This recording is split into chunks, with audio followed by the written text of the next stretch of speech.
The views expressed on Teachavision are those of the interviewee and interviewer and do not represent Screenless Allies as a whole. Each sold separately, batteries not included, a dose assembly required, and other disclaimers on television you've heard all the time apply here as well.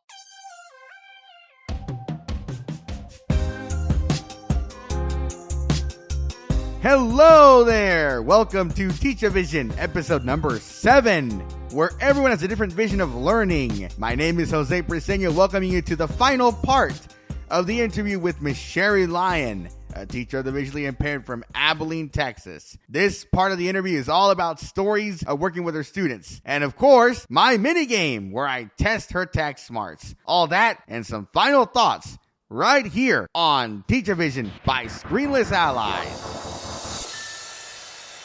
So what is something that you really enjoy about being a teacher of the visually impaired? I absolutely love teaching Braille. That's probably what I like the most. Seeing the kids make progress and being able to read those letters and then learn to read is just the coolest thing. I really get a charge out of that. So I'm going to interrupt you for a couple of seconds and ask you this question. So you were talking about, Braille is definitely an awesome reading system for us blind people. So would you say that after graduation from primary school, that the student should continue to use Braille in their daily life? Absolutely. When you're talking about creative, you have to get creative sometimes to keep the kids doing Braille. My student that graduated several years back, he was in middle school when the Harry Potter books were really popular. He wanted to read the Harry Potter books. And this is back when we had books on CD. They weren't downloadable. Okay. And I said, you read the first volume of the first Harry Potter book. I will give you the rest of them on CD. Doesn't sound like much, but you know what Braille is like, Jose. The volume 1 of the first Harry Potter book, it might even be 4 or 5 inches wide. I mean, it's thick. Yep, I do remember how huge those Braille books were. Ooh, my back hurts just thinking of it because I had a backpack with about 5 books in there. It was my library book and then my daily notebook. Ooh, it was definitely and then my 3 textbooks, depending on the classes. Oh yeah, it was definitely a lot of fun. They're about that wide, as Ms. Sharrie just stated. Actually, my library books were in those special binders for Braille paper. I don't know if you've seen those or you may work with those, but those were heavy. And we'll definitely put those on the show notes so that way people can go take a look at what those binders look like and you'll see our pain and suffering. Reading Braille is definitely a skill that you have to keep up to date, or else after a couple of months or so, as the saying goes, you don't use it, you lose it. Maybe to some students, if they don't see it after a couple of months, then they're going to be going, what are all these dots around this paper, It's even important in the summer. A lot of our Braille kids, I don't think really have access to Braille during the summer. They're doing a lot of other things. They're not reading, but it's kind of part of being a kid, I guess. But if I was a parent, I would definitely try to make sure my child was doing some reading during the summer. I had a student that commented to me one time, we went back to school, end of August. These dots feel really funny under my fingers. And he had been reading Braille for probably 4 or 5 years. Oh, ouch. I think with that comment, I think a lot of TVIs would be crying their eyes out because they'd probably think, where did I go wrong with a student?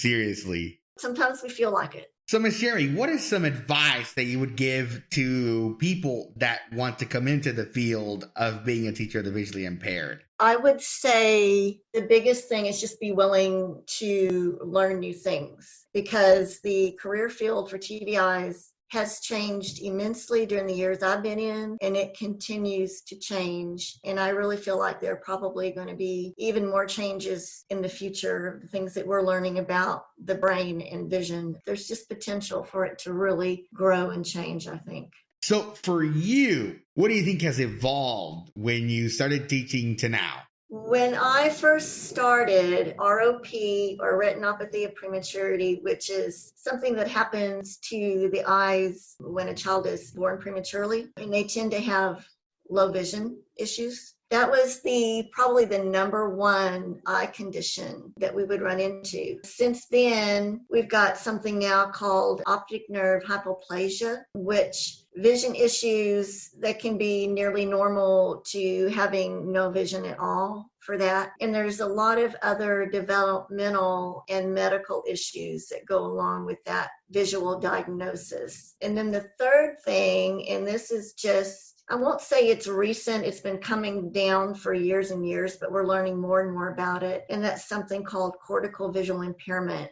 And that really is more of a brain issue. It's the brain interpreting what the person sees through your eyes. That's huge. There's just not enough information readily available. I mean, you have to really get in there and learn. Right. So definitely researching is a very essential part in the field in order for you to stay up to date, especially with all these eye conditions that have been either discovered or there's more research on as the years go by, for sure. Every child is different.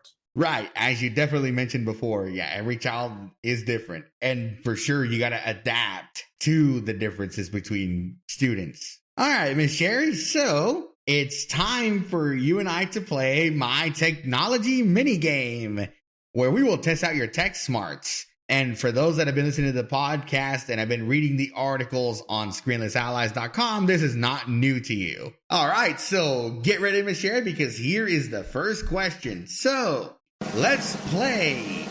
Question number 1. Give me 2 screen readers that are used in the school system.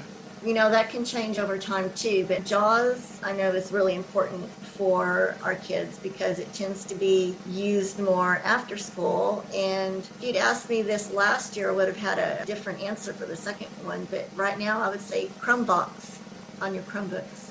And that answer is correct. Yes, Chromebox is definitely evolving a little bit. As mentioned on the last series of episodes, Chromebox is definitely evolving, so I'll definitely take that.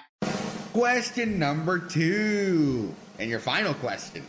This is the Take Me Through category. Your task is to guide me through text selection, and then you're going to tell me how to copy and paste it. Now, you don't have to tell me about creating new documents or anything like that.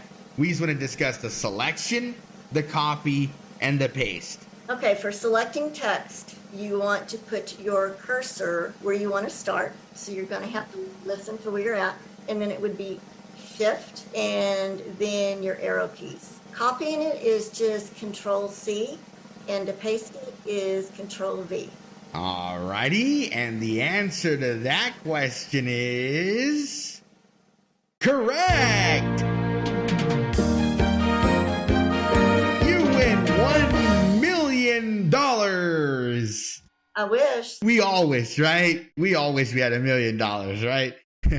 Miss Sharrie, thanks for playing. Really appreciate that. Before you go, Miss Sharrie, do you have any closing thoughts? Either a message of encouragement. I know you did that a little while ago, but another message that you would like to give to the people that are going to go into this field, or just something in general. Any closing thoughts before we end the series? I will tell you, it's the coolest career field ever. There's a lot of challenges, but there's also an awful lot of rewards, especially when you put in a lot of time with a child and you see them make progress. You know, like I said, I've got a kindergartner this year that's learning to read Braille letters, and it's pretty darn amazing. Oh, it definitely has to feel good to see this kindergarten student you're telling me about evolve and reading this Braille code. I bet he definitely enjoys it. Oh yeah, he loved it. We would go do our dots. That's what we called them to begin with. We went to do our dots, and now we're starting to call it Braille. Oh, I have to ask you this question too, Miss Sharrie. I forgot to ask you this a little while ago. So this is a would you rather question. So would you rather kids start learning? Now, of course, everyone has their different opinions. Would you rather kids start learning on a Perkins Braille writer to write Braille or a Slate and Stylus to write Braille? Perkins. Slate and Stylus, you have to do everything backwards and then flip it over and read it. Absolutely a Perkins. Oh, see, now that makes sense. You got to train your brain to be able to write backwards and then flip the paper over and then read what the Braille says. Well, Miss Sharrie, I really appreciate you again being on this podcast and looking forward to, if anything changes, having a second interview with you. Oh my, okay.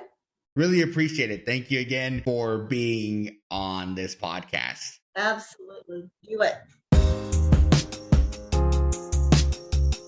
This concludes Teachavision episode number 7 and the final part of the interview with Mrs. Sharrie Lyon from Abilene, Texas. Thank you, Miss Sharrie, for allowing me to interview you once again. In the meantime, until you wait for the next episode, please check out our website at screenlessallies.com, SCREENLESSALLIES.com. Like us on Facebook, facebook.com/screenlessalliesofficial. If you wish to email us, you can do so by writing to info@screenlessallies.com. Please share with your friends and teachers so that way we can continue to grow and bring you awesome content such as this. Thank you again for listening to this episode, and we'll see you next time.